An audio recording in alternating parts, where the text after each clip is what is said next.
For more on that economic message and its importance, we're pleased to be joined from Newsmax Washington by the founder and president of Americans for Tax Reform, Grover Norquist. Grover, you take a look at the latest polls.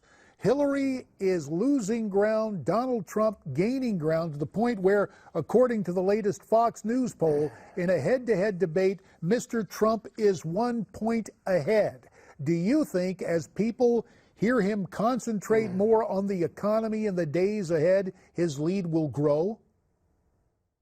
I think that's exactly what will happen as long as Trump stays focused on economics. This is where Obama and Hillary are weakest. This recovery is extremely weak. We are millions of jobs short of where we should be. We don't have the growth we need.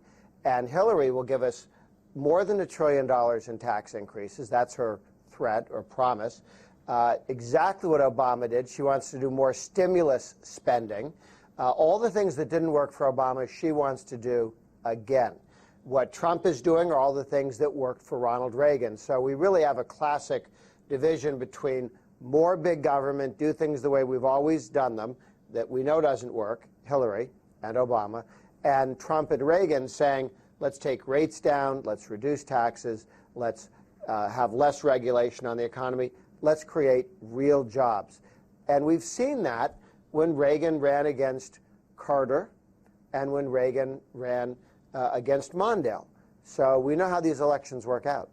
Well, there is something else that happens prior to voting via ballot on the first Tuesday following the first Monday in November. People tend to vote with their feet, so to speak. And I'd like to get your take on a story that is trending on our parent website, Newsmax.com, as people are leaving the Empire State of New York in record numbers because of high taxes. Is this a trend that will continue on those high taxing states, and will it resonate come Election Day for Mr. Trump? Sure. Newsmax is pointing to a great new study for 2014. There have been studies over the previous decade or 2 decades which all suggested that millions of Americans have moved from the 10 highest tax states, and many have moved to the lowest tax states. So people move from high tax states to low tax states. It's not just the weather. It's the states with no income tax that people move to and the states with high income taxes that they leave.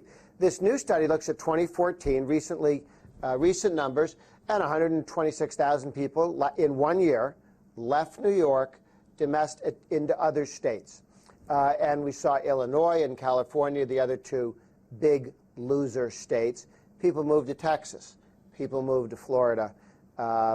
This is going to continue to force changes, I think, over time in high-tax states. They're going to have to reform, or enough people will leave that it'll be like that novel Atlas Shrugged.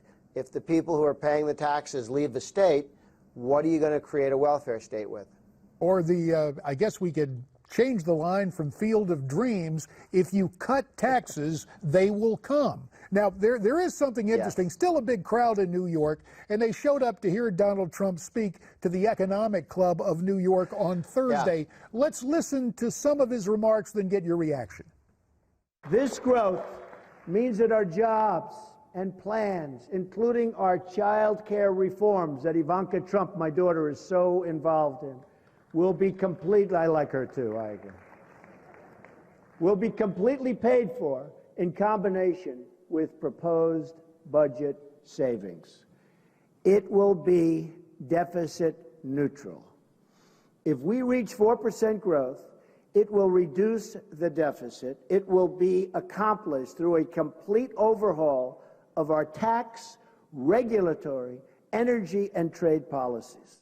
You know, Grover, I love to hear the talk about 4% growth. I love to hear talk about an overhaul of tax and regulation and energy and trade.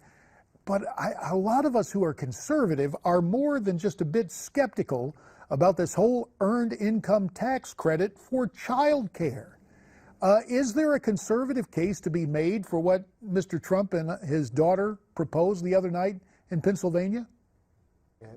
Well, it depends on exactly how it's laid out, but I think the most important part of Trump's tax policy is taking the business tax from 35%, the highest in the world, to 15%, which would make it one of the lowest in the industrialized world. It would make our economy much more competitive, and it would end inversions or companies leaving the United States or being purchased by foreign powers, because it'd be better to have your company in the United States than in Europe. But it isn't, because of our stupid, destructive tax policies. We hurt the government, hurts American workers and American businessmen and women and American companies with these punitive taxes, and the rest of the world is smarter than that. And there's no reason we should have higher taxes than France does on businesses. So lowering the business rate, going to full business expensing, so you immediately expense all new business investment, that would be tremendous growth creation. And the more jobs and higher incomes you have, the less of a problem you have to worry about how do you deal with welfare, because fewer people will be on welfare. Just got to have one little comment from Hillary today where she says all that she's doing is for the children. Listen very quickly. The next 53 days will shape the next 50 years. The future of our children and grandchildren hangs in the balance. 10 seconds to react, Grover.